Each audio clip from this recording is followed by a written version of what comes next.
धर्म का नाम तो सभी सुने हैं ना, धर्म कर रहे हैं सभी लोग। कोई आपसे पूछे कि एक लाइन में बताइए कि धर्म किसको कहते हैं, तो क्या बोलेंगे आप?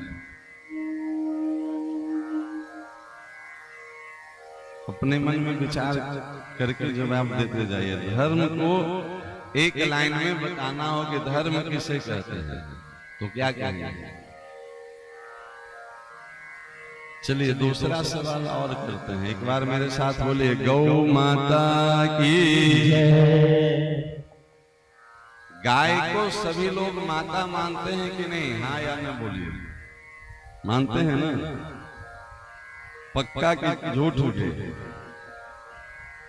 पक्का ना? ठीक है, एक जोरदार तालियां बजाइए अपने लिए, कम से कम मानते तो हैं।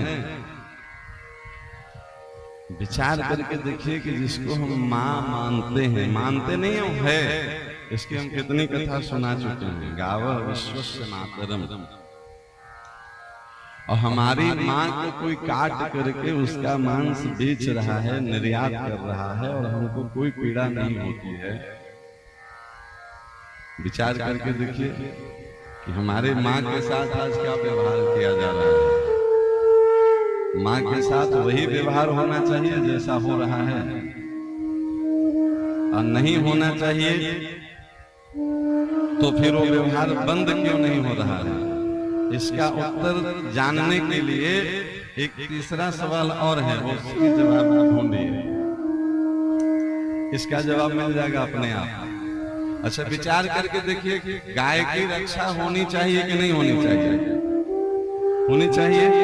हाँ, द्रौपदी की जब साड़ी खींची जा रही थी तो उसी सभा में भीष्म पितामह, द्रोणाचार्य, कृपाचार्य जैसे सब विद्वान बैठे थे।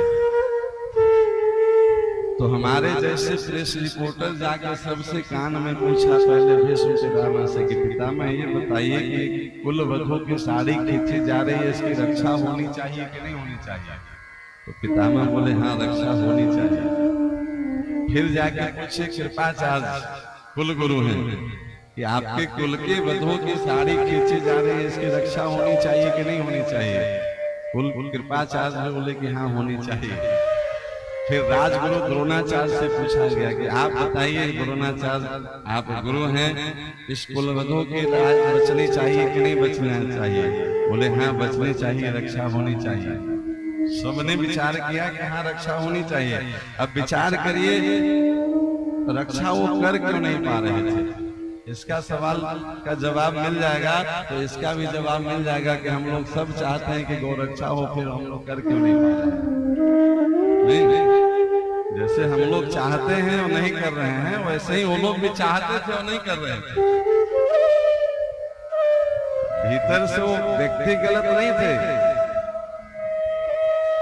भीष्म पितामह कोई सामान्य व्यक्ति नहीं है, अष्टवशियों में एक हैं। द्रोणाचार्य का पढ़िए कथा, तो द्रोणाचार्य साक्षात धनुर्वेद हैं, मूर्तिमान वेद प्रकट होकर के जो है सो धनुर्वेद में विद्या दे रहे थे। कृपाचार्य आचार्य हैं, तो आचार्य का मतलब ही होता है जो आचरण से शिक्षा दे। विचार करके देखिए कि अच्छा, सब चाहते थे, सबका मत पांडव के पक्ष में था, पांडव के विरोधी इसमें कोई नहीं थे। उसके बाद भी हम चाहते हैं कि द्रौपदी की रक्षा हो, फिर भी हम मौन बैठे हैं। इसका जवाब मिला किसी को कि क्यों नहीं कर पा रहे थे? इसका जवाब भीष्म पितामह से पूछी थी द्रौपदी कब, जब वो कुरुक्षेत्र में बाण शैया पे बैठे थे, तो पांडव सहित द्रौपदी, कुंती, भगवान कृष्ण मिलने गए थे। तो द्रौपदी पूछी कि पितामह आपकी आज्ञा हो और आपको फुर्सत हो तो आपसे एक सवाल कर लें? हाँ बेटा कर लो। ये द्रौपदी कब कर रही है? जब उस बाण शैया पे बैठे बैठे विष्णु सहस्त्र नाम का उपदेश किए हैं भीष्म पितामह धर्मराज युधिष्ठिर को। द्रौपदी बोली कि प्रभु आज्ञा हो और आपको फुर्सत हो तो एक सवाल आपसे कर लें? हाँ बेटा करो। बोले आपके पास जब इतना धर्म का ज्ञान है तो आप जिस धर्म की सभा में बैठे थे उस सभा में अधर्म हो रहा था तो आप विरोध क्यों नहीं किए थे? अच्छा, उनकी क्षमता आप देख लीजिए। भीष्म पितामह भगवान परशुराम को युद्ध में संतुष्ट किए हैं, वो कोई कायर व्यक्ति नहीं है। अगर वो अकेले खड़ा हो जाते तो कौरवों की सेना में किसी की मजाल नहीं थी कि वो द्रौपदी की तरफ देखती। तो द्रौपदी पूछती है कुरुक्षेत्र में कि पितामह आपके होते हुए मेरी साड़ी खींची जा रही थी और आप चुपचाप देख रहे थे, इसका कारण क्या है? अगर आप इस कथा को नहीं सुने हैं तो सुनिए, आप गूगल करके इसको सर्च करिएगा जो हम बता रहे हैं। भीष्म पितामह क्या बोले? बोले बेटा उस समय हम दुर्योधन का अन्न खा रहे थे तो मेरी बुद्धि खराब हो गई थी। जैसा खाए अन्न वैसा बने मन। दुर्योधन मतलब दुष्टता पूर्वक संग्रह किया हुआ धन, और उसका धन हम खा खा करके हमारी भी बुद्धि खराब हो रही थी। आज आपने ईमानदारी से जवाब दिया है कि आज भी बुद्धि खराब है।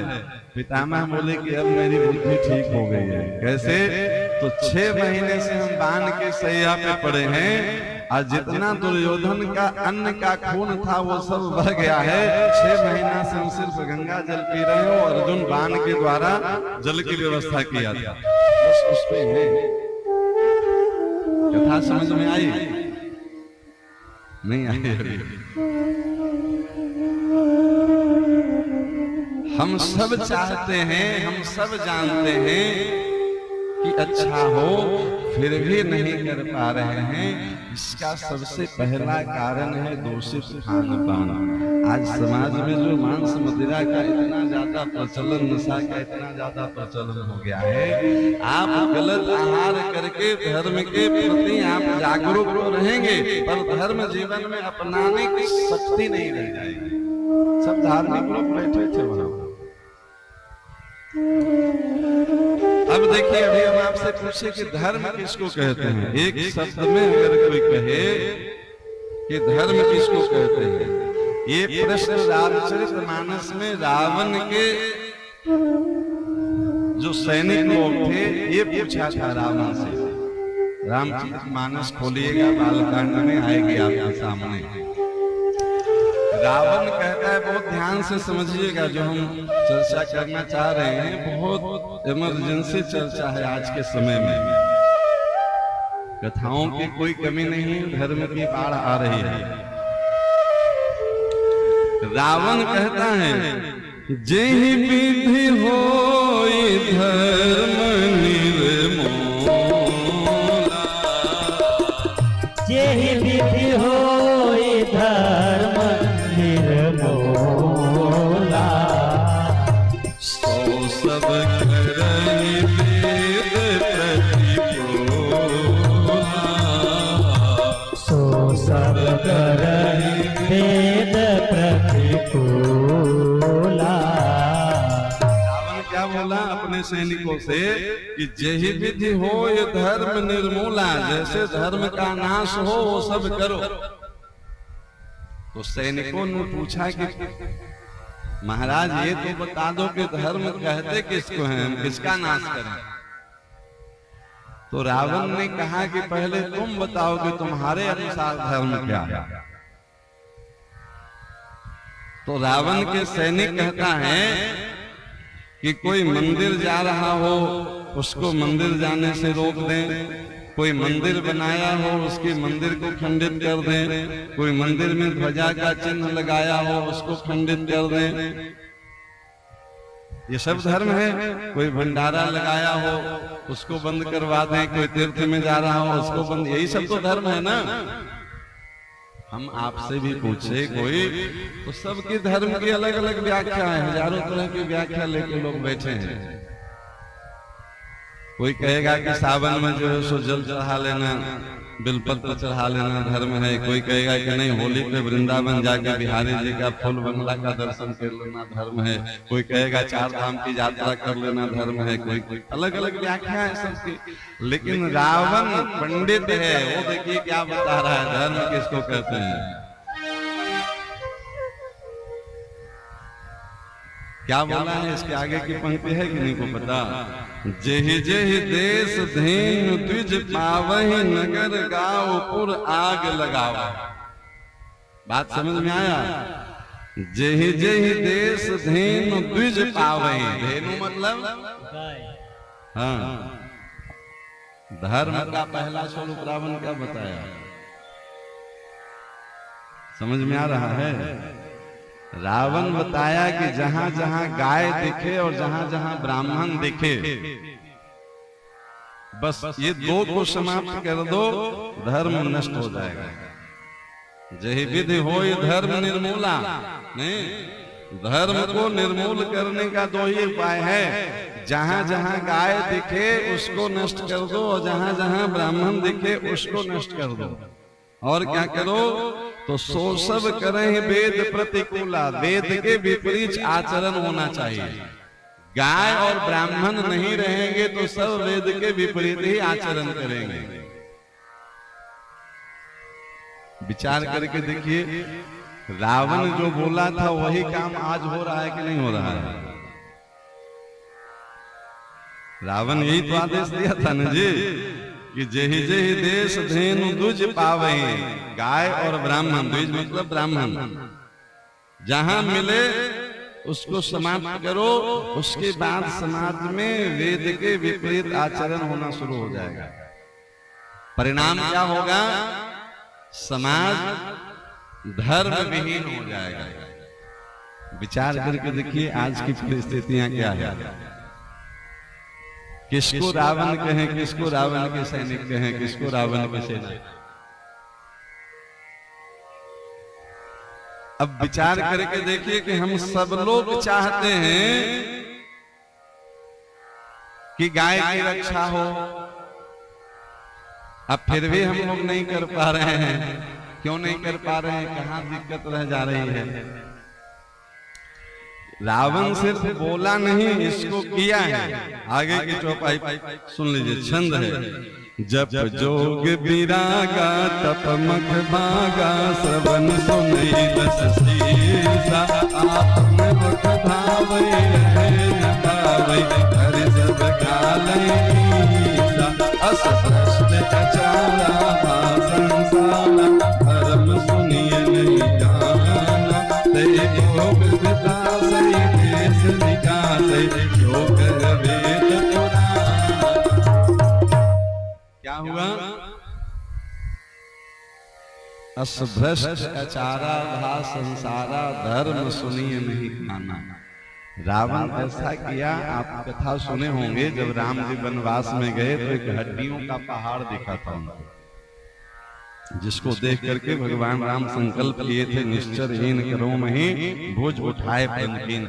और हड्डियों का पहाड़ किसका था, गाय और ब्राह्मण का। जितने गाय और ब्राह्मण थे सबको नष्ट कर दिया, करवा दिया। अब विचार करिए, वो सिर्फ अकेले नहीं कर रहा था। रावण तो लंका में रहता था, उसके चेले यही बक्सर में विराजते थे, चारों दिशाओं में फैला हुआ था।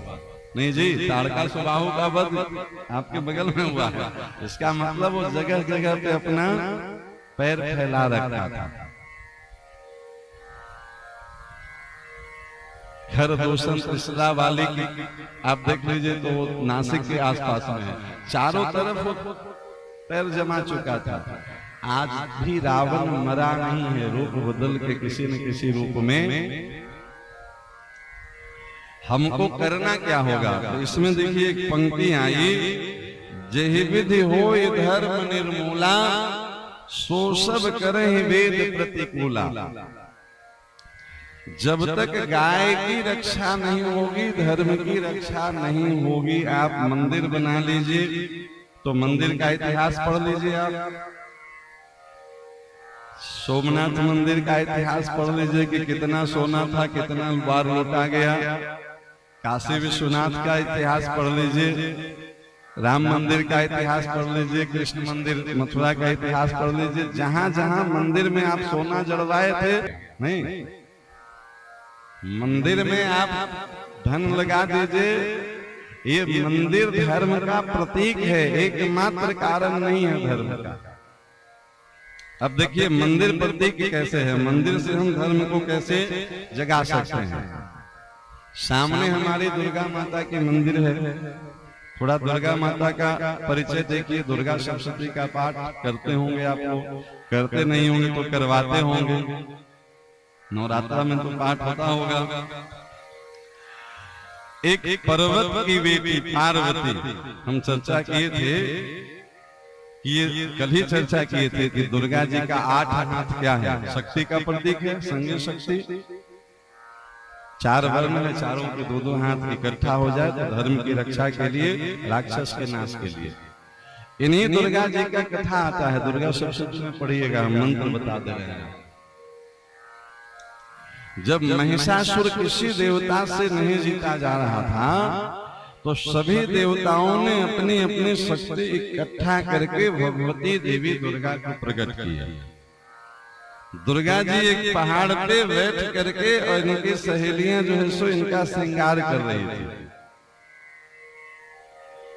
तो महिषासुर का जो चेला लोग था वो देखा कि एक बहुत सुंदरी देवी है। वो जाके महिषासुर को बोला कि इतनी हम पहले नहीं देखे, ये तो आपकी पटरानी होना चाहिए। महिषासुर बोला कि जाओ उनको आदेश करो कि हमारे स्वामी आपको अपना पटरानी बनाना चाहते हैं। संदेश भेजा तो भगवती दुर्गा बोले कि हमें अगर वो अपना पटरानी बनाना चाहता है तो उसको बोलो कि हमको वो युद्ध में संतुष्ट करे, हम उसी से विवाह करेंगे जो युद्ध में हमको पराजित करेगा। तो महिषासुर को बड़ा आश्चर्य लगा कि अरे जो बड़े बड़े देवता हमसे थर-थर कांपते हैं, एक सुकोमल कन्या, ये आपकी कथा है, आश करते हुए। और देवी का आवाज सुनिए, दुर्गा सप्तशती में आप लोग पढ़ते होंगे, यो में जयति संग्रामे यो में दर्दपोहति यो में प्रतिबलो लोके स में भर्ता भविष्यति। अर्थ समझे, यो में जयति संग्रामे, अगर तुम हमको विवाह करना चाहते हो हमसे तो यो में जयति संग्रामे, युद्ध में हमको हराओ, तुम हमको जीतो, तुम बहुत बलवान हो। यो में जयति संग्रामे यो में दर्पद्योपहति, अगर हमको नहीं जीत सके तो दर्प मतलब तुम्हारा सब अहंकार हमें ही जो है सो धूल में मिला देंगे। बहुत अहंकार लेकर के आए हो कि बहुत वीर योद्धा हो, तो या तो तुम हमको जीतो या तुम्हारे अहंकार को यही धूल में मिला देंगे। अगर तुम हमको जीत लिए तो हम तुमको वचन देते हैं, यो में प्रतिबलो लोके स में भर्ता भविष्यति, भविष्य में मतलब जीतने के बाद हम तुमको स्वीकार कर लेंगे पति के रूप में। परिणाम क्या हुआ आगे पढ़िएगा दुर्गा सप्तशती में। महिषासुर का वध हुआ ना। अब महिषासुर के वध के बाद एक दूसरा राक्षस प्रकट हुआ जिसको रक्त बीज कहते हैं। उसकी विशेषता क्या थी कि उसका रक्त जहां जहां धरती पे गिरता था वहां वहां फिर से रक्त बीज प्रकट हो जाता था। तो यही भगवती दुर्गा कालिका का रूप ली। पता है क्यों ली कालिका का रूप? महाराज हाथ में खप्पड़ ली और एक हाथ में तलवार ली, बोले दुष्टों को तब तक मारेंगे जब तक ये समाप्त न हो, और इसका एक बूंद रक्त धरती पे नहीं गिरने देंगे, एक भी रक्त बीज को नहीं जीवित रहने देंगे। जब तक धरती से हम दुष्टों का संहार न कर लें तब तक हम चैन की सांस नहीं लेंगे। ये है भारत की देवियां। ताली बजाने से पहले एक बार सोचिए कि उस देवी की पूजा आप करते हैं, आप अच्छा फूल सुपारी चढ़ा के चले जाते हैं, उस देवी से शिक्षा लीजिए कि जो दुष्ट हमारे धर्म को नष्ट करने के लिए आज दिन रात मेहनत कर रहा है, उसके प्रति हमको उस चंडी से कुछ सीखना चाहिए कि नहीं सीखना चाहिए? क्यों जी? हमारे यहाँ की एक देवी अगर तलवार उठा ले तो रक्त बीज और महिषासुर की ऐसी की तैसी कर दे। तो इतनी देवियां और इतने देवता पूरे भारतवर्ष के जो अपने सनातन हिंदू धर्म के लोग हैं वो संकल्प कर लें तो क्या आज इस धरती के असुर को मिटा करके हमको रक्षा नहीं कर सकते हैं? और नहीं कर सकते हो तो घंटी बजाने से जो है सो माता प्रसन्न नहीं हुई। माता क्यों प्रकट हुई थी एक बार विचार तो करिए। हम लोग मंदिर की जो है सो तल्ला बढ़ाने में लगे हैं। 3 तल्ला हो गया, 1 तल्ला और बढ़ा लें, उस पे सोना लगवा दें, उस पे हीरा जलवा दें। देवी प्रकट क्यों हुई थी? रीजन होना चाहिए ना। जो देवी असुरों की संहार के लिए और धर्म की रक्षा के लिए। धर्म की रक्षा मतलब क्या है? गाय, ब्राह्मण और वेद नहीं। मंदिर बने अच्छा बात है, पर मंदिर से समाज में समाज को जागरूक करने का काम न हो तो बस वो खाली आरती दिखाने का काम के लिए मंदिर नहीं होना चाहिए समाज में। हम नहीं कह रहे हैं, बहुत बुद्धिमान आदमी कह रहे हैं। हनुमान जी का नाम सुने हैं आप लोग? हनुमान जी जब गए लंका में, उसी रामचरितमानस में पढ़िएगा तो लंका के बारे में क्या लिखा? मंदिर मंदिर प्रतिकर शोधा, देखे जहते हैं अग्नि जोधा। पूरे लंका मंदिर जैसी बनी थी, लेकिन हनुमान जी किसको खोज रहे थे? सीता। सीता यानी भक्ति को। अब मिला क्या? तो देखे जहते हैं अग्नि जोधा। हनुमान जी बोले अरे मंदिर में भक्ति दिखता नहीं है, ये सब जो है सो पहलवान लोग दंड बैठक कर रहे हैं। तो मंदिर में झगड़ा करने वाले हो ऐसा मंदिर समाज में नहीं रहना चाहिए। एक क्षण निर्णय करने में लगा और दूसरे दिन जो है सो एक मंदिर में आग लगा दिए हनुमान जी। नहीं, जिस मंदिर से समाज कल्याण का काम न हो, धर्म की जागृति का काम न हो, उस मंदिर का समाज में क्या मतलब? ये हनुमान जी किए कि नहीं किए? हनुमान जी कौन है? ज्ञानी नाम अग्रगण्यम बुद्धिमताम वरिष्ठम। हमारी न माने, शास्त्र की माने कि नहीं माने? अब देखिए जो मूल कारण है हम उस पे आते हैं कि हम सब चाहते हैं, उसके बाद भी हम धर्म के प्रति जागरूक नहीं हैं। इसका मूल कारण क्या है? तो सतयुग, त्रेता, द्वापर और कलयुग, 4 युग, 4 पुरुषार्थ बताया गया। धर्म, अर्थ, काम और मोक्ष। सतयुग में मैक्सिमम लोग मोक्ष के लिए जीवन जीते थे। सतयुग की कथा सुनिए तो कोई 10,000 वर्ष तपस्या कर रहे हैं, कोई 50,000 वर्ष। क्यों? भगवान की प्राप्ति के लिए नहीं। त्रेता में, सतयुग में मोक्ष के लिए जीते थे लोग, त्रेता में धर्म के लिए लोग जीते थे। रामो विग्रहवान धर्म। पूरे अयोध्या की कथा अगर सुनाने लगे तो उसमें कम से कम 4-5 घंटा लगेगा। कैसे धर्म का पालन किए? पुत्र ने पिता के धर्म को पालन करने के लिए 14 वर्ष वन भटकना स्वीकार किया। भाई ने भाई के धर्म को पालन करने के लिए राज्य मिलने के बाद भी भरत जी ने राज्य स्वीकार नहीं किया। भाई की सेवा करने के लक्ष्मण जी ने कभी राज्य को स्वीकार नहीं किया। ये धर्म है कि नहीं है? त्रेता धर्म के लिए, द्वापर किसके लिए था बताइए? क्या बोल रहे हैं? धर्म के लिए नहीं। धर्म, अर्थ, काम और मोक्ष। कर्म तो इसमें है ही नहीं। 4 पुरुषार्थ।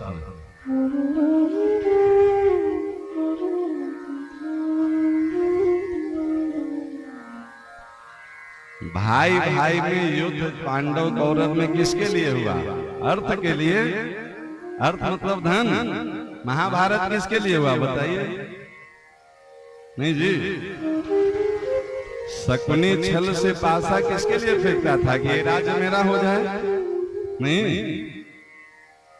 तो द्वापर में लोग किसके लिए जी रहे थे? अर्थ के लिए।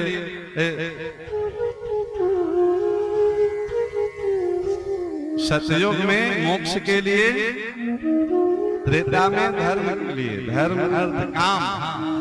द्वापर में काम के लिए, अपनी कामना की पूर्ति के लिए लोग हम जो चाहें वो हमको मिल जाए। नहीं, द्वापर में अपनी अपनी इच्छा पूर्ति करने के लिए लोग जी रहे थे। अभी कलयुग चल रहा है, कलयुग में अर्थ का युग है, धन के लिए ही हम सब कुछ कर रहे हैं। नहीं, हम वहां जाते हैं जहां से हमको पैसा मिले, या वहां जाते हैं जहां हमको पैसा खर्च करना हो। उद्देश्य दोनों है। नहीं, ज्यादा पैसा हो गया तो भैया आप जा रहे हैं तो क्या घूमने जा रहे हैं, टूर पे जा रहे हैं, धन ही है न कारण। आपके पास पैसा नहीं हो तो कहां जाएंगे। तो चारों पुरुषार्थों में अभी जो युग चल रहा है वो अर्थ प्रधान युग चल रहा है। पैसे के लिए अभी कुछ भी करने को लोग तैयार हैं। अब हम पिछले 6 दिनों से जो गौ महिमा की कथा सुना रहे हैं, ये हम नहीं सुना रहे, भगवान कृष्ण सुना रहे हैं। कृष्ण का अवतार ही गोरक्षा के लिए। अब विचार करके देखिए कि क्या गाय से हमको अर्थ की प्राप्ति हो सकती है। मोक्ष, धर्म और काम बिना गाय के संभव नहीं है। कोई धर्म कृति ही नहीं है उसके बिना। आप किसी भी शास्त्रीय पद्धति से कोई धर्म को निकाल लीजिए तो बिना गाय का कोई कार्यक्रम नहीं है आपका भारतीय हिंदी संस्कृति में। अब मनमुखी कर ले तो अलग बात है। बिना यज्ञ का आप कोई कर्मकांड नहीं कर सकते हैं। और यज्ञ के लिए पंचगव्य पंचामृत चाहिए कि नहीं चाहिए। पुराणों में कथा आती है कि एक देवी है जो अपने मल से गणेश जी का निर्माण किए हैं। उस देवी का नाम जानते हैं आप लोग? जानते हैं ना? क्या नाम है उनका? पार्वती। उनका स्वरूप क्या है? विचार करिए, आज भी एक देवी के मल से गणेश का निर्माण करते हैं आप लोग। नहीं, किस देवी का मल इतना पवित्र है जिससे गणेश बनते हैं? बताइए, जानते हैं कि नहीं जानते हैं? मल मतलब क्या? वो गाय ही है जिसके मल से गणेश का निर्माण होता है। और गणेश की पत्नी का नाम क्या है? रिद्धि सिद्धि। रिद्धि सिद्धि का मतलब क्या होता है? धन संपत्ति होता है कि नहीं होता है? इसका मतलब है कि धन गाय में नहीं, धन तो महाराज गाय के गोबर में निवास करती है। लिखा है गो में बसते लक्ष्मी। कथा सुना चुके हैं हम। सब देवता आ रहे थे सर्टिफिकेट लेने, प्रमाण पत्र, तो लक्ष्मी जी भी आई और गंगा जी भी आई। ने तो लक्ष्मी जी को कहां वास मिला? गाय के गोबर में। और गंगा जी को वास मिला गोमूत्र में।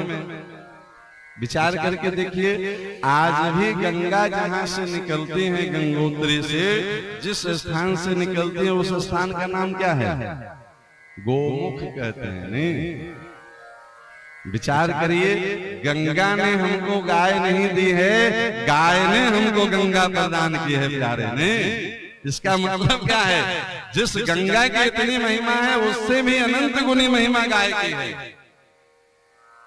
तो विचार करिए, पहले गंगा के मंत्रालय होना चाहिए कि पहले गाय के मंत्रालय होना चाहिए?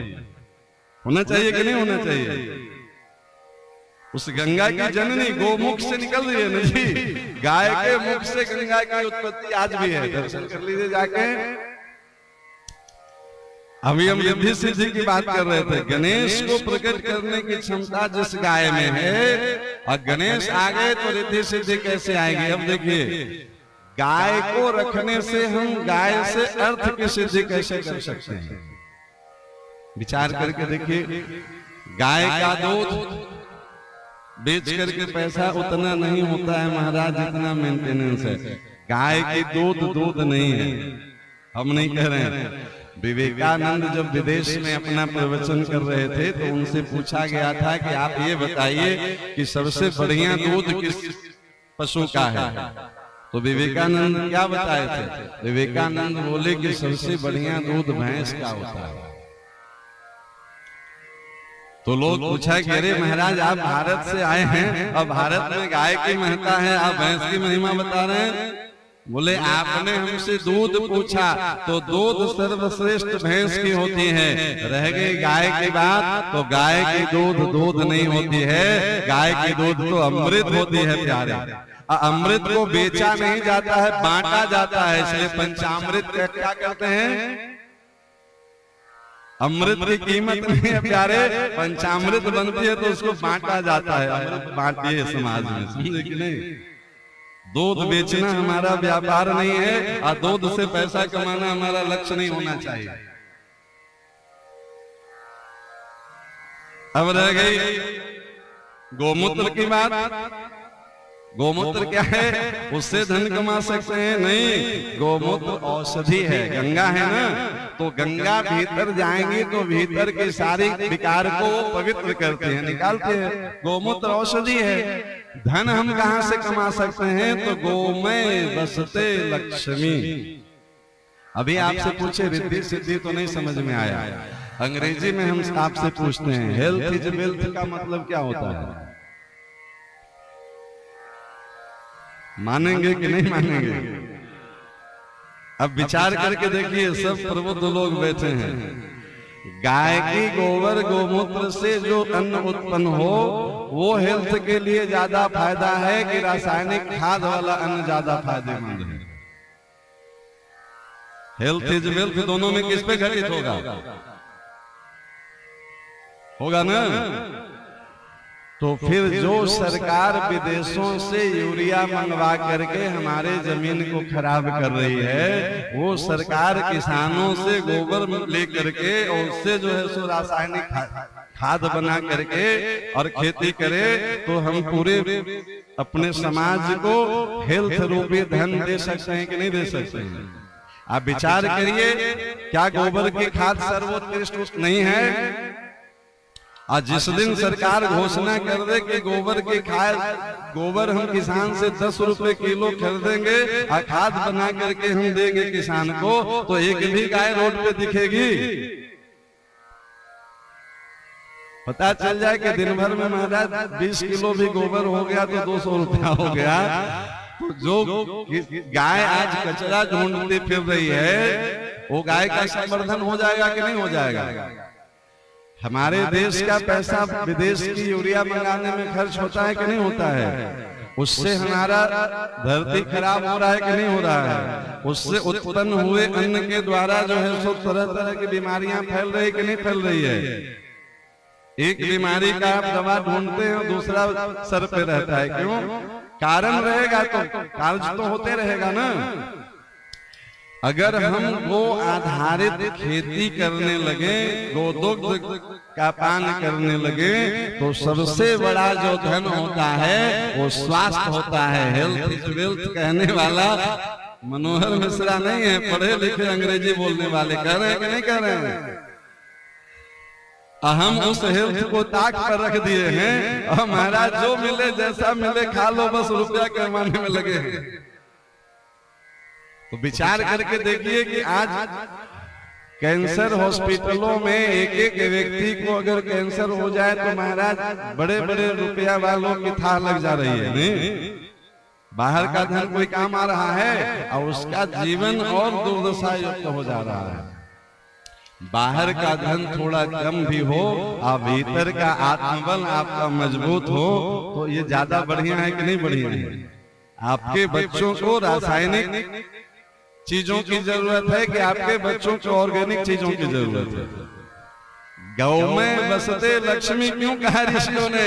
गाय की गोबर जिस भूमि में पड़ेगी वहां से जो भी अन्न फल शाक खाएंगे वो आपके जीवन के लिए सबसे बड़ा धन स्वास्थ्य को देने वाला होगा। नहीं, बात समझ में आ रही है कि कोई अन्यथा भाव लग रहा है? शास्त्र से प्रमाणित बात है। लेकिन महाभारत का एक श्लोक है, महाभारत का एक खिल भाग है श्रीमद् गीता, भगवद गीता, उसके श्लोक सबको याद होगा। यदा यदा हि धर्मस्य निर्भवति भारत, है ना? अब विचार करके बताइए कि इसमें भारत का अर्थ क्या होगा? गाय की कथा सुना दिए, भागवत जी की कथा सुना दिए, व्यवहार की चर्चा सुना दिए। अब थोड़ी भारत की कथा सुन लीजिए। यदा यदा हि धर्मस्य ग्लानिर्भवति भारत, इसमें भारत संबोधन किसका है?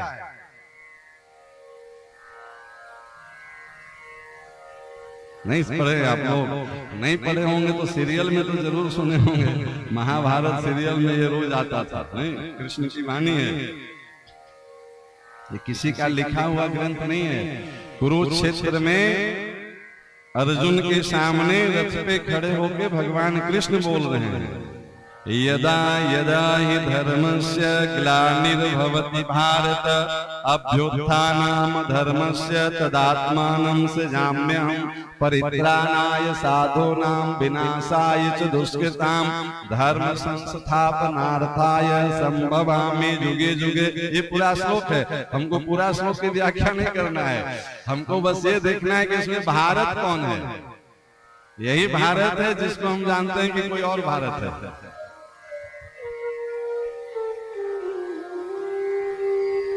यहाँ भारत के रूप में भगवान अर्जुन को देख रहे हैं। भारत संबोधन अर्जुन को है। गीता किसको सुना रहे हैं आगे करके? हे भारत, जब जब धर्म की ग्लानि होती है तब तब हम अवतार लेते हैं।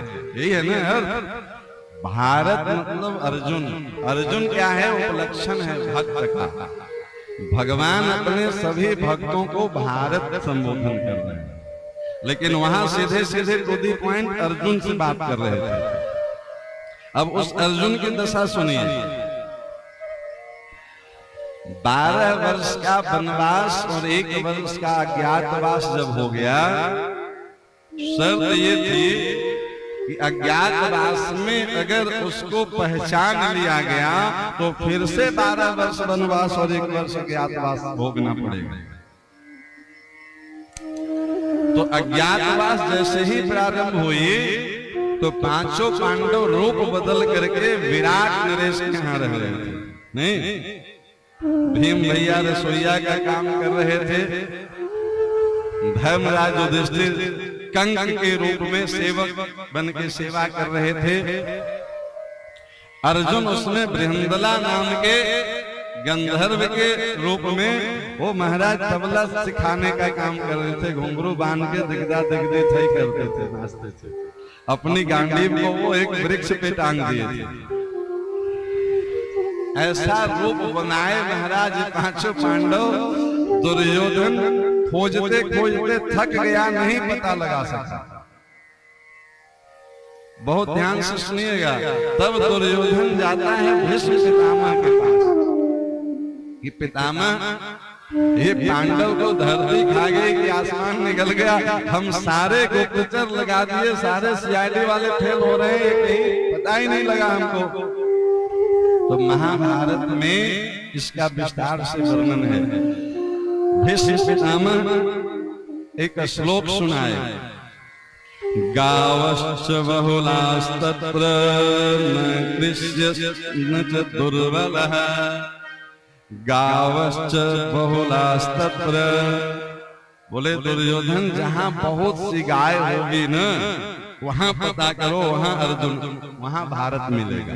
भारत संबोधन है ना अर्जुन का। बोले जहां बहुत सी गाय होगी वहां भारत मिलेगा। भारत कहाँ है? भारत किसको कहते हैं बोलो ना? जहां बहुत सी गाय होगी उसको भारत कहते हैं। पर गाय कैसी? तो गावश्च बहुलास्तत्र न कृष्य, दुबला पतला नहीं, न चतुर्बल न दुबला न पतला। जहां स्वस्थ सुंदर पुष्ट गैया हो उस झुंड में ढूंढो, वहां मिलेगा भारत। अभी भारत की स्थिति क्या है? वो नपुंसक बना हुआ है, पैर में घुंघरू बांध करके तबला लेकर के हमारा जो है सो दिगदा दिगदी तो ही बजा रहा है, गांडीव रख दिया है पेड़ पे। ये स्थिति है ना भारत की। अब देखिए दुर्योधन क्या करता है। हम ये श्लोक पढ़ रहे थे तो हमको लग रहा था कि कहीं आज का ही भारत तो नहीं है जो अपनी गांडीव को रख दिया है और जो है सो धूप बत्ती दिखाने में लगा हुआ है। नहीं जी, माता जी आप बैठ जाइए मंदिर में, हम आपको रोज धूप अगरबत्ती कर देंगे, धर्म की रक्षा हो जाएगी। सब अपने अपने, आज मंगलवार है तो कीर्तन कर लेंगे, आज शनिवार है तो शनि मंदिर चले जाएंगे, बस इतने से मतलब है। हमको रक्षा के लिए कुछ नहीं करना है, लेकिन विचार करिए, भारत को जब संबोधन कर रहे थे, यदा यदा हि धर्मस्य ग्लानिर्भवति भारत, भारत बोला कि केशव हम युद्ध नहीं लड़ेंगे, हम माला जपेंगे जाकर के जंगल में। नहीं, अर्जुन मोहग्रस्त था, बोला हम लड़ेंगे नहीं, हम भजन करके अपना जीवन काट लेंगे। श्रीमद् भगवत गीता का पहला श्लोक कितने लोग को याद है? नहीं याद है तो याद होना चाहिए। कहां से प्रारंभ होते हैं? धर्म क्षेत्रे कुरुक्षेत्रे संवेदा युयुत्सवा मामका पांडवाश्चैव किम अकुर्वत संजय। विचार करके देखिए भगवान क्या बोले भारत को। धर्म क्षेत्रे बोले धर्म मंदिर में नहीं, पहाड़ में नहीं, गुफा में नहीं, माला में नहीं, धर्म तो युद्ध के मैदान में है। जहां अधर्मी लोग हैं उसकी गला काटना ही तुम्हारा धर्म है, यही बता रहे हैं ना। धर्म क्षेत्रे नहीं जी, धर्म के लिए क्षेत्र में चलो बाबा। नहीं महाराज, हम तो बस किनारे भजन करके जो है सो अपना कल्याण कर लेंगे। भगवान बोले तुमको तब तक नहीं छोड़ेंगे जब तक तुम क्षेत्र में नहीं चलोगे। इसी के लिए 1800 श्लोक, 18 अध्याय गीता सुना है, 700 श्लोक नहीं। धर्म क्षेत्रे, इसके बाद क्या है? कुरुक्षेत्रे, धर्म क्षेत्रे कुरु, धर्म करना है तो क्षेत्र में चलो। कुरु मतलब क्या? धर्म क्षेत्रे कुरुक्षेत्रे, क्षेत्रे क्षेत्रे को कॉमन कर दीजिए तो क्या है? क्षेत्रे क्षेत्रे धर्मं कुरु, जहां जिस क्षेत्र में आपकी आवश्यकता हो उस क्षेत्र में उतर के धर्म करिए। अब देखिए इस क्षेत्र में कैसे उतरा है भारत, विचार करके देखिएगा। बहुत अद्भुत चिंतन है ठाकुर जी का। दुर्योधन को जब भीष्म पितामह बोले कि जहां बहुत सी गाय हो, गावश्च बहुला तत्र न कृष्यश्च न दुर्बल है, जहां स्वस्थ गाय हो, न दुबली हो न पतली हो, सुखी गाय जहां विचरण करते हो वहां जाओ, वहां तुमको भारत मिलेगा। तो विराट नरेश की बहुत विराट गौशाला थी। दुर्योधन को पता था कि सबसे बड़ी गौशाला और सबसे सुखी गौ माता विराट की गौशाला में रहती है। तो दुर्योधन ने विराट की गौशाला में हमला करवाया। दुर्योधन जैसे ही हमला करवाया विराट की गौशाला में, गैया रंभाई, और गैया रंभाई उस समय अर्जुन तबला बजा रहा था, घुंघरू बनी थी हाथ में पैर में। कान में गैया के रंभाने की आवाज सुनी तो अर्जुन ने तबला छोड़ा, घुंघरू तोड़ा, और जो वृक्ष पे लगभग 13 वर्ष से गांडीव टंगी थी, 3 दिन से था अभी अज्ञातवास में। 13 वर्ष में 3 दिन से था। 13 वर्षों से जो वृक्ष पे गांडीव टंगे थे वो गांडीव उठा लिया। जो जानते थे 2 तरह के लोग अर्जुन को मिले। जो बृहंदला के रूप में जानते थे, बोले अरे बाबरे मारे जाओगे, तुम तो तब युद्ध के लिए जा रहे हो। और जो वास्तविक रूप में जानते थे वो बोले कि अरे पार्थ, अरे भारत, क्या तुम्हें शर्त नहीं पता है? अभी 3 दिन तुम्हारा अज्ञातवास शेष है, तुम पहचान लिए जाओगे तो फिर से 12 वर्ष वनवास, 1 वर्ष अज्ञातवास। भारत बोला कि गौ माता की रक्षा के लिए हम जीवन भर वनवास रहते रहेंगे, पर इन आताताइयों को हम आज सबक सिखाएंगे। नहीं पढ़िए आगे की कथा। उसी समय में सेना को लेकर के आए थे, उसमें भीष्म पितामह, द्रोणाचार्य, कृपाचार्य, कर्ण, सभी लोग थे और सबको परास्त किया है अर्जुन। ये वो भारत है जो गाय की रक्षा के लिए अपनी परवाह किए बिना धनुष उठा लेता है महाराज। नहीं, भारत जब जगेगा तो उसके सामने दुर्योधन चिल्लाने लगा कि तुम पकड़े गए, फिर से 12 वर्ष वनवास, 1 वर्ष अज्ञातवास। बोले अब सामने आ जाओ, अब धर्म क्षेत्र समझ में आ गया हमको। अब तबला बजाने से धर्म नहीं होगा, अब हमको समझ में आ गया है जो कृष्ण 13 वर्ष पहले बताए थे, वो ज्ञान आज समझ में आया वन वन में भटकने के बाद, कि हम चाहे जितने भी भटक लें, हमारी गैया की रक्षा बिना क्षेत्र में उतर के धर्म किए नहीं होगा। तब यह महाभारत का आयोजन कुरुक्षेत्र में हुआ। नहीं तो शर्त तो ये थी कि 13 वर्ष पूरा हुआ तो राज्य वापस कर देना है। दुर्योधन बोला कि नहीं, 3 दिन पहले तुम पहचाने गए हो। अर्जुन बोले हम गैया के लिए निकले हैं, मेरी हस्तिनापुर वापस करो, नहीं तो एक एक की मौत के घाट उतार देंगे। तुम गौ हत्यारे हो, तुमको धरती पे रहने का अधिकार नहीं है। और जिसने विराट नगरी की गौशाला पे महाराज प्रहार किया था, उस कौरवों का वंश का नामो निशान मिटा दिया, उसका नाम भारत है। बोलिए भारत माता की जय, गौ माता की जय। बात समझ में आई? भारत किसको कहते हैं? और हम लोग भारतीय हैं कि नहीं है ना जी? किस बात की भारतीय हैं? जिस भारत ने अपनी चिंता नहीं करी कि हमको फिर से 12 वर्ष वनवास जाना पड़ेगा, फिर से अज्ञातवास भोगना पड़ेगा। क्यों? अब उसको वास्तव में धर्म क्षेत्र कुरुक्षेत्र का मतलब समझ में आ गया था कि धर्म मंदिर में बैठ करके नहीं। अब कहेंगे कि तुम मंदिर में नहीं जाइए, उसके लिए मंत्र है, पत्रम पुष्पम फलम तोयम यो मां भक्त्या प्रयक्षति। मंदिर में जाइए तो फूल चढ़ाइए, अगरबत्ती दिखाइए, धूप दिखाइए, प्रसाद चढ़ाइए। और धन की आवश्यकता हो तो मंदिर में मार्बल में नहीं, मंदिर में सोने में नहीं, धन की आवश्यकता हो तो अपने आसपास की गौशाला में उसको सेवा में लगाइए, गैया की सेवा में लगाइए। क्षेत्र में जब तक आपका धर्म नहीं उतरेगा तब तक भारत वो कायर बन करके महाराज थिरकता रहेगा, पैरों में घुंघरू बांध करके। कब तक छुप करके रहोगे बताओ? अरे आप कहेंगे महाराज गैया कहाँ बांधे हम, तो भगवान बताए कि गैया को कहाँ बांधो। फ्लैट में जगह न हो कोई बात नहीं है, भगवान की वाणी याद करिए। भगवान बोले ईश्वर सर्वभूतानां हृदय से अर्जुन तिष्ठता। हे अर्जुन, धर्म को, ईश्वर को अपने हृदय में धारण करो। बात समझ में आई? गाय को घर में हम बाद में रख पाएंगे जब पहले हम हृदय में गाय को रखें, फिर जगह भी बन जाएगी, फिर व्यवस्था भी बन जाएगी। भारत अभी नपुंसक बना हुआ है। नपुंसक भारत का दर्शन करवाएं और नजदीक से। भारत को कायरों ने इंडिया बना दिया।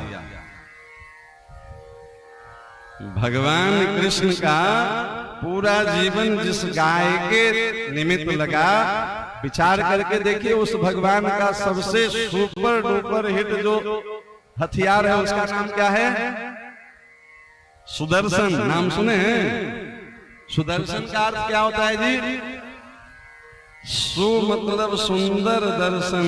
सुबह सुबह उठ के गाय का दर्शन करिए, यही भगवान का सुदर्शन है और यही आपकी सुरक्षा चक्र बन करके सुरक्षा करती है। द्वारिका की सुरक्षा में सुदर्शन रहते थे। क्यों? सुबह उठिए, आदेशी गाय को प्रणाम कर लीजिए तो पूरे 24 घंटा वो सुदर्शन आपके। कथा आती है भागवत जी में, अम्बरीश जी की सुरक्षा में सुदर्शन रहते थे। नहीं, जब दुर्वासा जी अटके थे तो महाराज सुदर्शन जी तीनों लोकों में उनको नहीं। सुदर्शन मतलब क्या? गाय का दर्शन ही कृष्ण का सुदर्शन है। लेकिन भारत जब महाराज जो नपुंसक बन गया तो अब भारतीय इंडियन बन गए। सुबह सुबह वो कुत्ता का रस्सी पकड़ के टहल रहे हैं। महाराज आएगा सुदर्शन? ये भारतीय परंपरा में नहीं थी। सुबह सुबह दिख जाएंगे सब इंडियन लोग, वो सब भारतीय नहीं है, वो सब इंडियन है। नहीं जी, अच्छा, ऋषि की परंपरा में कहीं हो तो आप उदाहरण बताइए, हम अपने पक्ष में 1 लाख उदाहरण प्रस्तुत करेंगे, दिन रात सुनते रहिए, सुनाएंगे। आप थक करके चले जाएंगे, मेरी उदाहरण नहीं कम होगी शास्त्रों से। सुबह सुबह कुत्ता टहलाने का कौन सा फल है, किसी ग्रंथ से खोज करके बताइएगा हमको। जब भारतीय इंडियन बन गए तो उनका गाय का दर्शन जो सुदर्शन था वो महाराज कुत्ते के दर्शन हुए। अब कहाँ जगह मिले, क्यों? अभी हम बताए ना, हृदय से अर्जुन तिष्ठता है। अर्जुन अपने हृदय में गाय को रखेंगे तभी तो व्यवस्था बनेगी। ठीक है, हम मान लिए कि आपके घरों में गाय बांधने की व्यवस्था नहीं है, तो एक शहर में एक गौशाला बन जाए। बहुत ज्यादा धन की जरूरत नहीं है, महीने में 1 दिन की 1 गैया की व्यवस्था भोजन की हर कोई कर सकता है कि नहीं कर सकता है? 30 दिन में 1 गाय की भोजन में सुबह से शाम तक जितनी खर्च होती है 10-20 हजार नहीं होगी, नहीं 100-500 में हो जाएगी। बेचारी गाय माता खाती भी है उतनी ही प्रिय चीज जो किसी के काम को न हो, दे दो, घास भूसा से अपना पेट भर लेती है। विचार करके देखिए कि अगर एक व्यक्ति महीने में 1 दिन की 1 गाय की सेवा संभाल ले तो क्या एक क्षेत्र में एक गौशाला, सुंदर गौशाला नहीं चलती है? क्यों जी? हम बहुत ज्यादा धन नहीं दें तो महीने में 1 गाय की सेवा 1 दिन की कोई मुश्किल है? किया जा सकता है। हर व्यक्ति अपने पहले दिल में बसाइए, ईश्वर सर्वभूतानां हृदय से अर्जुन तिष्ठता। हे भारत, आप अपने हृदय में जगाइए गाय के प्रति प्रेम, तब कृष्ण की प्राप्ति होगी। हे गोपाल, भगवान तुम्हें गौ मां बुलाती है। अब आप लोग से हम क्या कहें, अब ठाकुर जी से ही कुछ निवेदन करते हैं कि प्रभु अब आप आइए और आप कृपा करिए, आप इस संसार में गो रक्षा का ऐसा बिगुल बजाइए कि लोग जो है सो उसको समझे, भारत को वास्तविक भारत बनाने में मदद करें, सहयोग करें। बोलो गौ माता की जय।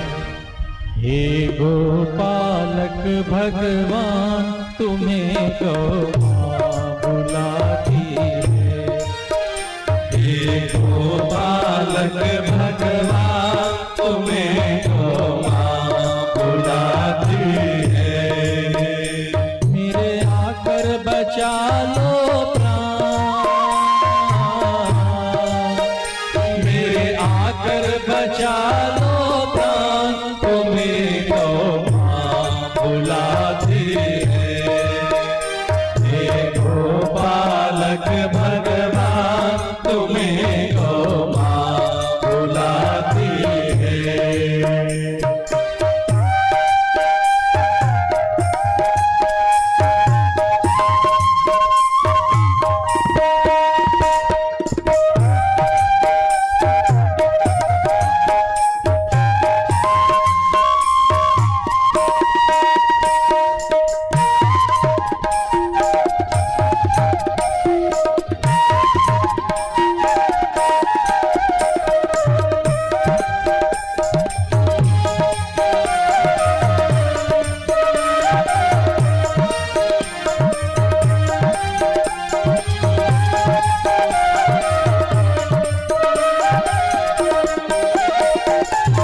हिंदू मुस्लिम सिख ईसाई सबको दूध पिलाया।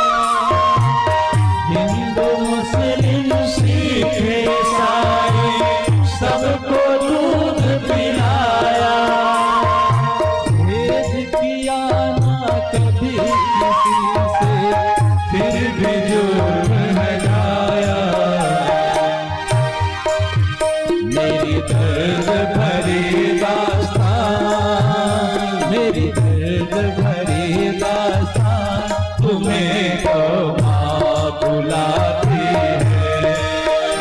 हे गोपालक भगवान तुम्हें गौ मां बुलाती है।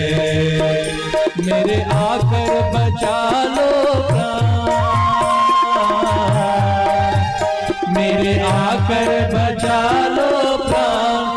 तुम्हें तो माँ बुलाती है।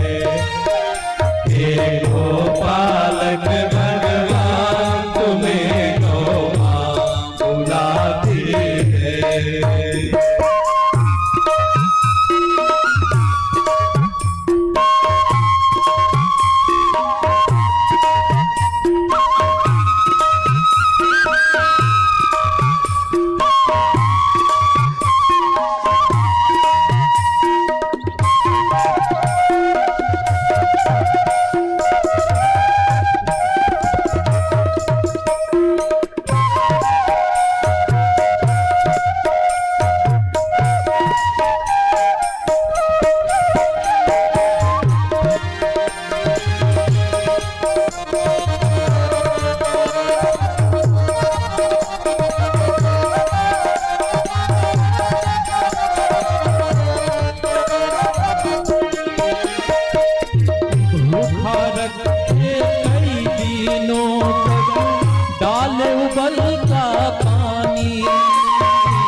चमड़ा उतारे जीते जी मेरा हो रही खत्म कहानी। मैं थोड़े दिनों की मेहमान, मैं थोड़े दिनों की मेहमान तुम्हें तो माँ बुलाती है। गोपालक भगवान तुम्हें तो माँ बुलाती है। मेरे आकर बचा लो प्राण, मेरे आकर बचा लो प्राण तुम्हें तो माँ बुलाती है। हे गोपालक भगवान तुम्हें तो माँ बुलाती है। हे गोपालक भगवान तुम्हें तो माँ बुलाती है। तुम्हें तो माँ बुलाती है। तुम्हें तो माँ बुलाती है। बोलिए गौ माता की जय। पता नहीं आप सब समझ पाए कि नहीं समझ पाए। इस भजन में गौ माता की पुकार है। किस प्रकार से कत्ल खाने में गौ की हत्या होती है। पहले जीते जी उसके शरीर पे गर्म खौलाया हुआ पानी डाला जाता है, फिर उसके शरीर से चमड़ा उतारा जाता है। ये अपनी व्यथा सुना रही है गौ माता। भूखा रखे कई दिनों तक डाले उबलता पानी, चमड़ा उतारे जीते जी मेरा हो रही खत्म कहानी। मैं थोड़े दिनों की मेहमान, जिस तरह से गौ हत्या हो रही है, गोकशी हो रही है, कुछ ही दिनों में आप देखिएगा गाय का दर्शन दुर्लभ हो जाएगा। किसी चीज की सीमा है ना भैया, आप उसका संवर्धन करेंगे नहीं और नष्ट करने वाले नष्ट करते जा रहे हैं। धन के लोभ में हमारी सरकारें भी गोमांस का निर्यात कर रही है।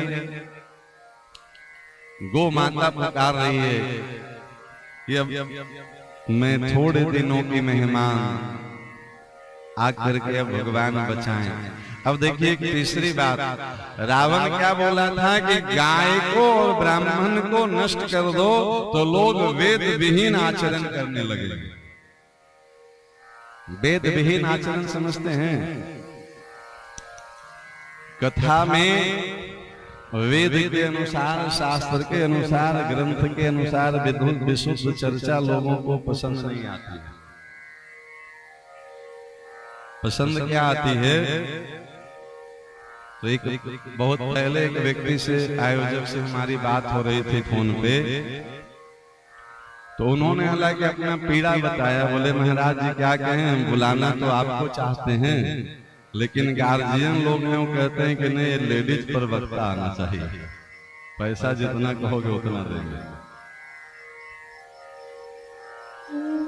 आप विचार करके देखिए, इस व्यासपीठ की वंदना होती है व्यासाय विष्णु रूपाय, नहीं?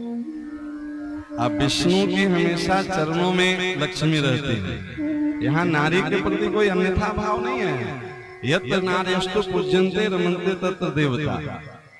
लेकिन अब कलयुग है और महाराज नारायण को लक्ष्मी के चरणों में लोग बिठा दें तो फिर तो उनकी महानता है नहीं। जिस पीठ पे बैठने की हमारी मर्यादा नहीं है वहां बैठना अनधिकार चेष्टा है कि नहीं है। अब जब कहा गया कि भैया गार्जियन लोग चाहते हैं कि लेडीज प्रवक्ता ही चाहिए, महाराज पैसा तो वही देंगे, तो हमको एक कथा याद आई। थोड़ा अन्यथा भाव है लेकिन सुनिए, थोड़ा कड़वा लगेगा। गांव में एक लड़का गधा पे खड़ा होकर के पेशाब कर रहा था, तो कुछ समझदार लोग देखे तो बोले कि अरे तुम ऐसा करते हो, चलो तुम्हारे पिताजी को बताते हैं। तो गए उसके पिताजी के पास ये बताने कि तुम्हारा बेटा समाज में ऐसा गलत कर रहा है। तो क्या देखे कि उसके पिताजी महाराज घर के छप्पर पर खड़ा होकर पेशाब कर रहा था। तो बोला कि अब इसको क्या शिकायत करें, जिसका गार्जियन इतना बिगड़ा हो तो उसके बच्चे कितने संभलेंगे। जब गार्जियन की ही मानसिकता है कि कथावाचक के रूप में लड़की आना चाहिए, वेद मंत्र नहीं, तो उस समाज के बच्चे से क्या उम्मीद करेंगे। बात समझ में आई। जिसका बाप छप्पर पे चढ़ के पेशाब कर रहा हो तो उसको उसका बेटा अगर गधा पे कर रहा है तो उसके अनुरूप ही है नहीं जी। ओ महाराज जी आएंगे तो ज्ञान की चर्चा, शास्त्र की चर्चा, धर्म की चर्चा करेंगे। वेद विहीन आचरण हम नहीं कह रहे हैं। अब यही सुने ना, रावण क्या बोला कि ब्राह्मण और गाय को नष्ट कर दो, फिर सब वेद विहीन आचरण करने लगे। यज्ञ के नाम पे, मंदिर के नाम पे, कथा के नाम पे भीड़ तो उमड़ रही है, लेकिन वो सब गाय और ब्राह्मण के नष्ट होने से सब वेद विहीन हो रहा है।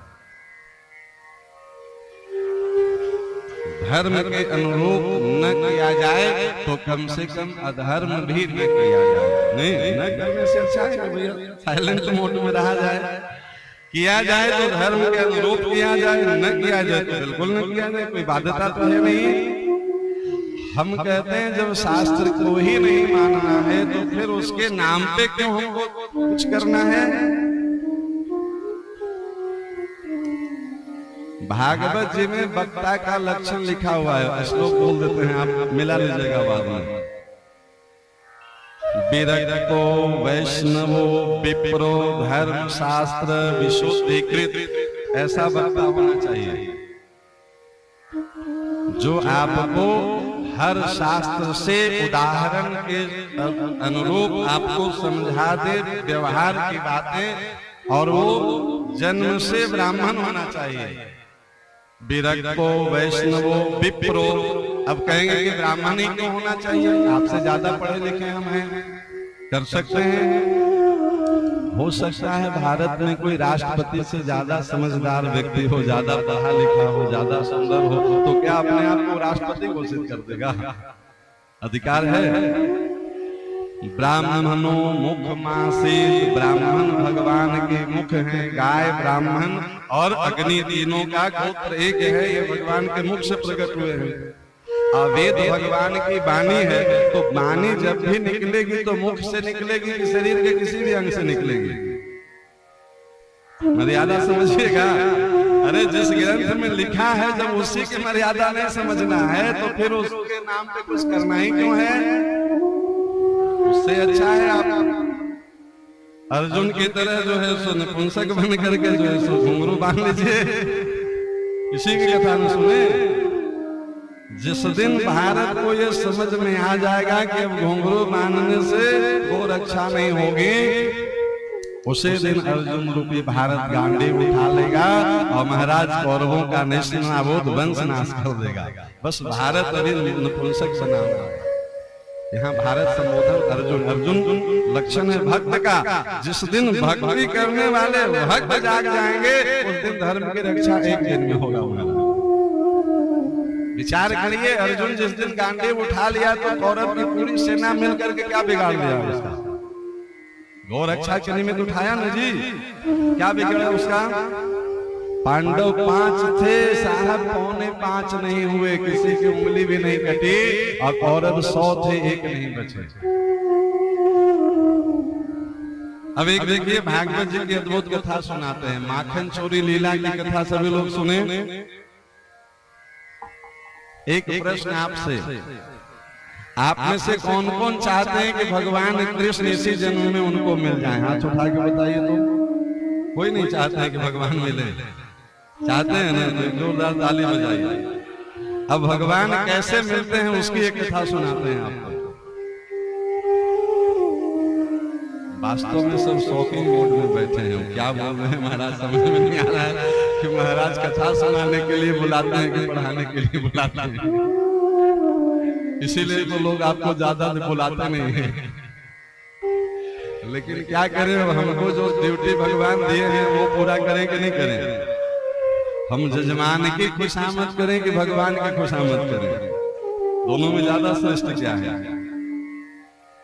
अब देखिए भगवान कैसे मिलते हैं। माखन चोरी लीला में एक कथा सुनिए बहुत ध्यान से। गीता में भगवान ने 3 प्रकार के योग की चर्चा की, ज्ञान योग, भक्ति योग, कर्म योग। दिक्कत हो रहा हो तो आप कुर्सी लेकर बैठ सकते हैं, कोई दिक्कत नहीं है। हाँ, इसके लिए व्यवस्था है। 10 वर्ष तक देसी गैया का दूध किसी बच्चे को पिलाइए तो वो जीवन भर स्वस्थ रहेगा। और रासायनिक प्रयोग करने वाले जो है सो पाउच वाले दूध से तो शरीर क्षरण ही होगा।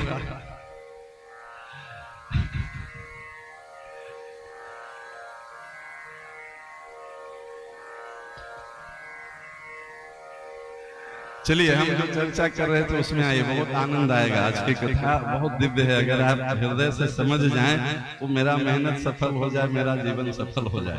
इसमें से एक लोग भी अगर इसको बताए ना, पांडवों में से एक भारत भी गांडी उठा लिया तो गोरक्षा हो गया था। नहीं, भगवान को भीड़ नहीं चाहिए जी, भीड़ तो कौरवों के पक्ष में ज्यादा था। नहीं, पर भगवान पांडवों के पक्ष में थे। क्यों? क्योंकि ये धर्म के लिए लड़ता था। भीड़ से धर्म की रक्षा थोड़ी होती है। भगवान ने गीता जी में 3 प्रकार के योग बताया, ज्ञान योग, भक्ति योग, कर्म योग। नाम सुने आप लोग जी? ज्ञान योग, भक्ति योग, कर्म योग। कर्म योग क्या है? ध्यान से समझिए। कर्म योग है कि हम अपने शरीर से जो भी कर्म करें उसके बदले हम कोई धन न लें। योग का मतलब क्या होता है? मिलन। किससे मिलन? हम भगवान के साथ मिलने के लिए 3 रास्ता है। कर्म योग से जा सकते हैं, ज्ञान योग से जा सकते हैं, भक्ति योग से जा सकते हैं। ये रुपया कमाने वाले कर्म योग की बात नहीं कर रहे हैं, जो भगवत प्राप्ति वाला रास्ता है उसकी कर रहे हैं। जो आध्यात्मिक मार्ग में जाना चाहते हैं कर्म योग से जा सकते हैं। शरीर से सेवा करिए, उसके बदले धन नहीं चाहिए। गोपियां कहती है अशुल्क दासिका, नहीं, इसके बदले हमको कुछ नहीं चाहिए। विचार करके देखिए क्या संभव है आज के समय में कि हम कोई भी काम करें, नौकरी करें, खेती करें, व्यापार करें और पैसा न लें? क्यों जी? संभव है कर्मयोग? असंभव तो नहीं है, लेकिन विरलों के लिए है। भक्ति योग समझिए। भक्ति योग किसको कहते हैं? धूप अगरबत्ती माला पहनाने को भक्ति नहीं कहते हैं। त्रिनादपि सुनीचेन तरोरपि सहस्नुना अमानिना मानदेय कीर्तनीय सदा हरि। त्रिनादपि सुनीचेन, जो अपने आप को तिनके से भी छोटा माने, इसको भक्ति कहते हैं। अहंकार को एकदम गला दे। त्रिनादपि सुनीचेन तरोरपि सहस्नुना, वृक्ष के जैसा सहनशील जो हो जाए। आम के ऊपर आप पत्थर मारते हैं और रसीला आम देता है। वृक्ष के जैसा सहनशील होना मतलब जो आपके प्रति अपकार करे उसके भी आप कल्याण की भावना रखें। त्रिनादपि सुनीचेन तरोरपि सहस्नुना अमानिना मानदेय, अपने आप को कोई सम्मान नहीं चाहिए, काम खुद करें और सम्मान सामने वाले को कि भाई साहब माता जी तो आपके कृपा से हो गया। और कीर्तनिया सदा हरि, अपने निरंतर भगवान का नाम का कीर्तन करते रहें। सीताराम, राधे श्याम, राधा राधा, जो समझ में आए कोई एक नाम पकड़ लीजिए, इसको भक्ति कहते हैं। विचार करके देखिए कितने लोग ऐसा भक्ति कर रहे हैं। कथा सुनने में अच्छा लगता है, सुनाने में भी अच्छा लगता है, करने में आपके लिए भी कठिन है और मेरे लिए भी कठिन है। हम भी उसी में हैं, आप ही के पंक्ति में। अब तीसरा देख लीजिए, कर्म देख लीजिए, कर्म योग, ज्ञान योग, भक्ति योग देख लीजिए, ज्ञान योग। ज्ञान योग में क्या है? अहम ब्रह्मास्मि। ज्ञान योग में शरीर भाव से ऊपर उठ के आत्म भाव में जाना है। शरीर भाव में है तो हम ब्राह्मण हैं, आप वैश्य हैं, ये अलग अलग जाति में है। आत्मा भाव में जाइएगा तो देखिए तो फिर सब में जो भगवान है आत्मा के रूप में विराजमान है, तो कोई छोटा नहीं, कोई बड़ा नहीं, सबके साथ समान दर्शन। सुनना कहना आसान है पर बहुत कठिन है महाराज। तो न हम ज्ञान योग से आपको पा सकते हैं, न भक्ति योग से, न कर्म योग से। कोई नया योग बना दीजिए। भागवत जी ने भगवान कृष्ण से ये प्रश्न किया कि भैया कर्म योग भी कल योग में कठिन है, हम कर्म करें और 1 रुपया न ले तो शरीर ही नहीं चलेगा, परिवार की तो छोड़ दीजिए। अब वो स्थिति भी नहीं रहा कि जंगल में रह के कंदमूल फल खा लीजिएगा, वो अभी उपलब्ध नहीं है। नहीं, समाज में साधु का वेश बना करके भिक्षा मांगिए तो महाराज हत्या हो जा रही है। नहीं, पालघर में संतों की हत्या हुई कि नहीं हुई? अब भिक्षा मांग करके भेजे बने आपका संभव नहीं है। भक्ति योग बन नहीं रहा है क्योंकि इतनी रासायनिक अन्न खा रहे हैं कि महाराज बुद्धि जो है सो भ्रष्ट हो रही है। ज्ञान योग सब में समान वर्तन बन नहीं रहा है। तो भगवान से विनती किए ब्रजवासियों ने कि प्रभु कोई नया योग बना दीजिए। तो विचार करके बताइए कि भागवत जी में ठाकुर जी ने चौथा योग का निर्माण किया है। श्लोक में अभी सुनाएंगे कौन सा योग है। कितनी कथाएं आप सुनते रहते हैं चैनलों पे, घर घर में टीवी मोबाइल है। भागवत जी में भगवान कृष्ण ने एक नया योग बनाया जिसका नाम चोर योग है। माखन चोरी लीला सुने हैं? योग है। देखिए हम श्लोक सुना रहे हैं। बत्सान मुंचन वचिद असमय क्रोश संजात हासः अस्तेय स्वादत्वयथ दधीपयः कल्पिते अस्तेय योगे। अस्तेय मतलब चोरी, अस्तेय योग चोर योग भगवान बनाए। बात समझ में आई? ऐसे कैसे आएगी? यहाँ एडमिशन करवाना पड़ेगा। चोर योग मंडली में सब एडमिशन करवाइए, फार्म भरिए। नहीं, घर घर के ग्वाल वाले इसमें एडमिशन करवाए थे, तब मंडली में शामिल किए थे ठाकुर जी। महाराज फार्म भरने में क्या लगेगा? नहीं, चलो हम फार्म भर दें तो आपके तरफ से भी कुछ रिसीविंग मिलनी चाहिए। हम आपके चोर योग में शामिल हुए कि नहीं हुए? ठाकुर जी बोले तुम इस योग में शामिल हो जाओगे तो हम प्रमाण देंगे कि हम तुमको मिल जाएंगे इसी जन्म। यही प्रमाण है। तो महाराज आप कब आएंगे, कैसे आएंगे, कैसे पता चलेगा? तो भगवान बोले देखिए क्वचित असमय, हम कभी भी आ सकते हैं। ये मत समझना कि हम इस टाइम में आएंगे, इस दिन आएंगे, इस तिथि को आएंगे। क्वचित असमय, तो आप चोरी से क्यों आएंगे? ये कथा है, कोई मनगढ़ंत नहीं बता रहे हैं। गोपियां माखन बना के रखती हैं और ठाकुर जी चोरी चोरी कभी खिड़की से, कभी गोपी नहीं रहती है जल भरने गई जमुना जी में, आके माखन चोरी से खा लेते हैं। कभी सो रही है गोपियां, बत्सान मुंचन आके बछड़े खोल देते हैं। ऐसा लीला है कि नहीं है बाल लीला में? ऐसा क्यों करते हैं? तो भगवान की इस माखन चोरी लीला को समझने के लिए एक चौपाई मानस जी का समझिए। विभीषण जब भगवान राम के शरण में आया, उस समय भगवान राम ने कहा कि आओ लंकेश। तो विभीषण बोला कि प्रभु लंकेश से तो हम अभी अभी लात खा के आ रहे हैं, आप हमको लंकेश क्यों कह रहे हैं? भगवान बोले रामो देर्न विभासते, एक बार हम बोल दिए तो आज से तुम ही लंकेश हो। भगवान विभीषण से लिखा है आगे, जो संपत्ति शिव रावण ही दीन दिए दसमात। दसमात समझ रहे हैं? 10 बार अपने सिर काट काट के चढ़ाया रावण शंकर जी को, तब शंकर जी प्रसन्न होकर के जो दिए रावण को। जो संपत्ति शिव रावण ही दीन दिए दसमात, सोई संपत्ति विभीषण सकुच दीन रघुनाथ। सकुच दीन मतलब सकुचा रहे हैं, नेत्र नीचे किए हैं। बोले विभीषण तुम्हारा त्याग ज्यादा बड़ा है और हम जो दे रहे हैं वो बहुत छोटा है, इसलिए हम तुमसे नजर नहीं मिला सकते। सकुच दीन रघुनाथ, संकोच में है ना, और जो संकोच में रहेगा वो आंख से आंख मिला के देखेगा। क्यों?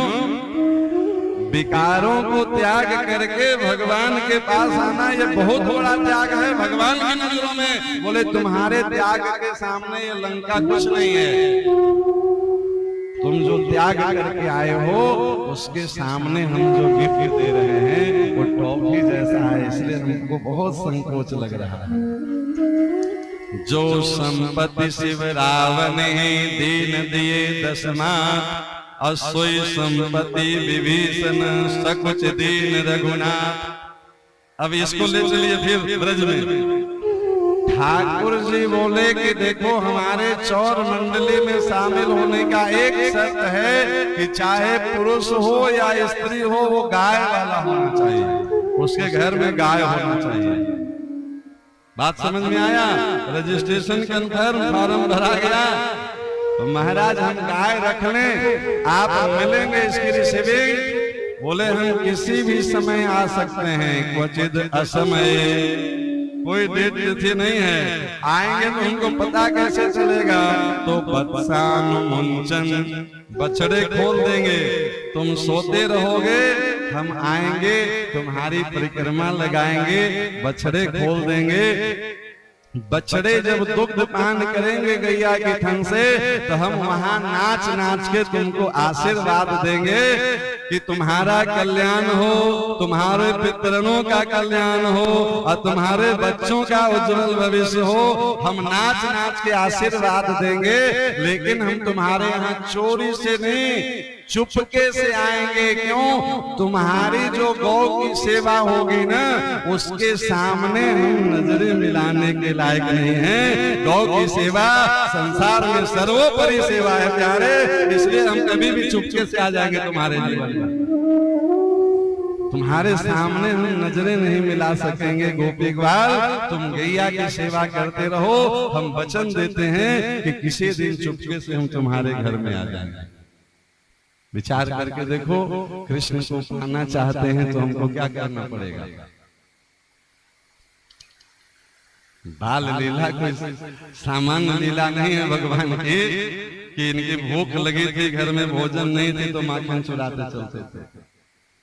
बत्सान मुंचन क्वचिद असमय, गोपी जब घर में सो रही होती है तब ठाकुर जी चुपके से आते हैं और उसके हृदय रूपी माखन को चुराते हैं।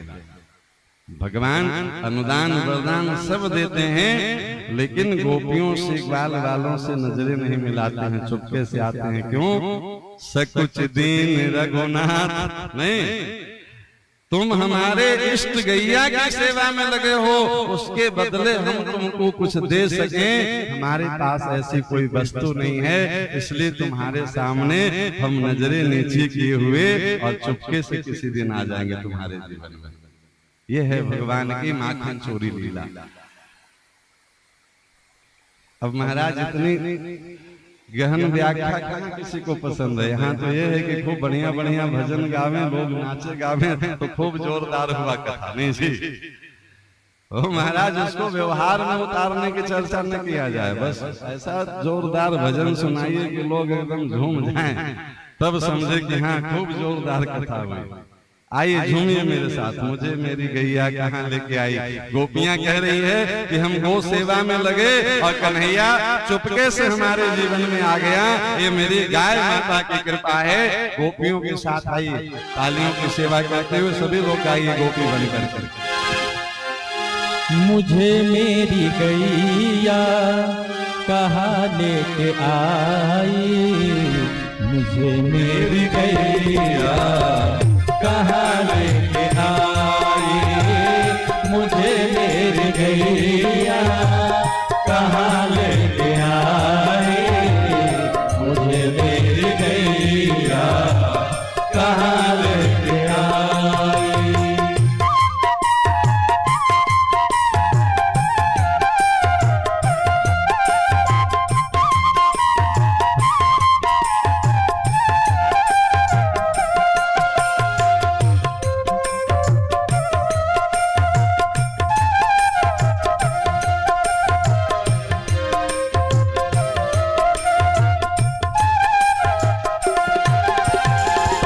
भारत के लोगों पहले गोकुल बनाओ, भारत के लोगों पहले गोकुल बनाओ, वही राम कृष्ण के दर्शन पाओ। भारत के लोगों पहले गोकुल बनाओ, वही राम कृष्ण के दर्शन पाओ। गोकुल बिना भला कहाँ है कन्हाई, गोकुल बिना भला कहाँ है कन्हाई, मुझे मेरी गैया कहाँ लेके आई, मुझे मेरी गैया कहाँ लेके आई, मुझे मेरी गैया कहाँ लेके आई।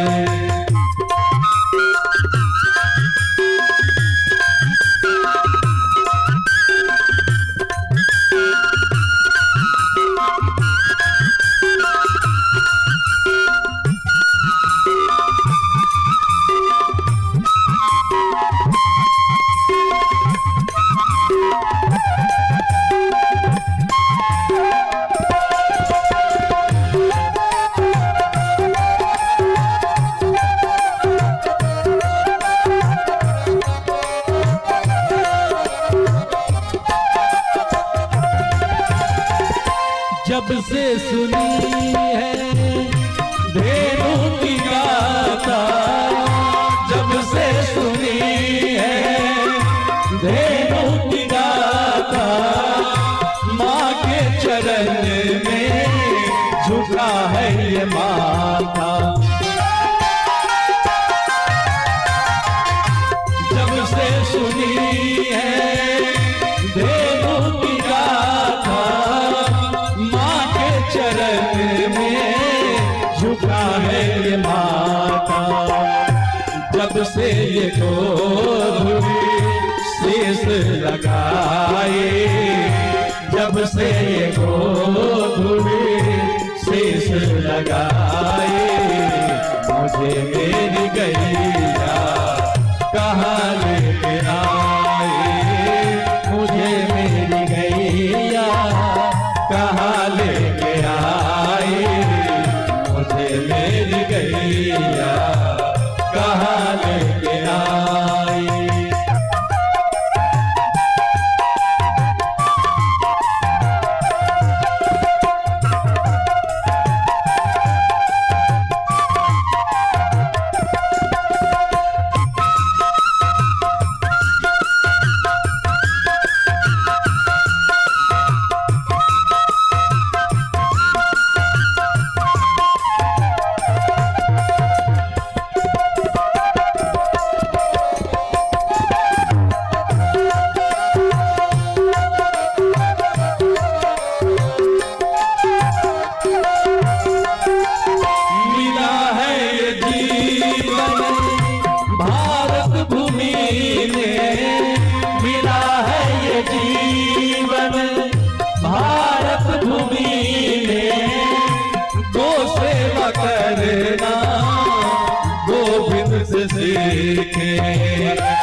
मिला है ये जीवन भारत भूमि में, गो सेवा करना गोविंद से सीखे।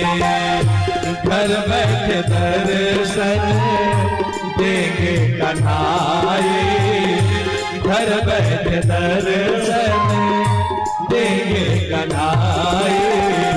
मुझे मेरी गैया कहाँ ले आई, मुझे मेरी गैया कहाँ ले आई, मुझे मेरी गैया कहाँ ले आई।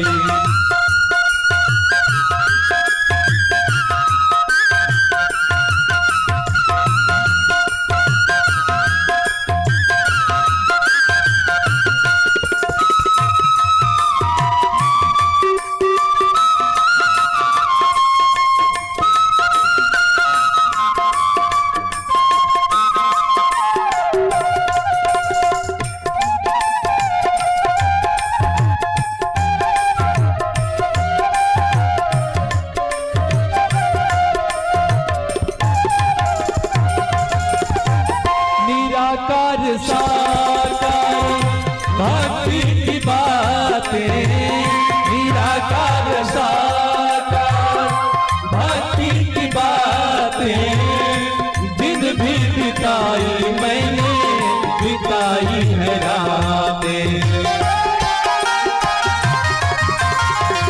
निराकार साकार भक्ति की बातें, दिन भी बिताई मैंने, बिताई है रातें।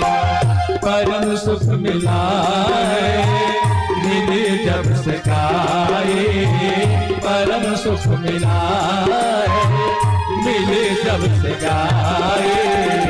मुझे मेरी मैया कहाँ लेके आई, मुझे मेरी गैया कहाँ लेके आई, मुझे मेरी गैया कहाँ लेके आई, मुझे मेरी गैया कहाँ लेके आई, मुझे मेरी गैया कहाँ लेके आई, मुझे मेरी गैया कहाँ लेके आई। बोली गौ माता की जय। अब विचार करके बताइए कि भारत को जगना चाहिए कि महाराज पैर में घुंघरू बांध के तबला बजाना चाहिए? जगना चाहिए ना। तो देखिए हम दो मांग इस कथा के माध्यम से और इस चैनल के माध्यम से सरकार तक पहुंचा रहे हैं। अगर आप इसके समर्थन में हो तो आप भी साथ दीजिएगा। बस दो मांग है, भारत के संपूर्ण धरती से गो हत्या बंद हो और गो हत्यारों के लिए फांसी की सजा निश्चित हो। इससे कम में नहीं काम चलेगा। क्यों भैया? गाय हमारे लिए हमारी आस्था का केंद्र है और किसी के मां के साथ अगर कोई ऐसा व्यवहार करे, किसी के मां की हत्या करे तो उसके लिए फांसी की सजा है कि नहीं है? संविधान के अनुसार है।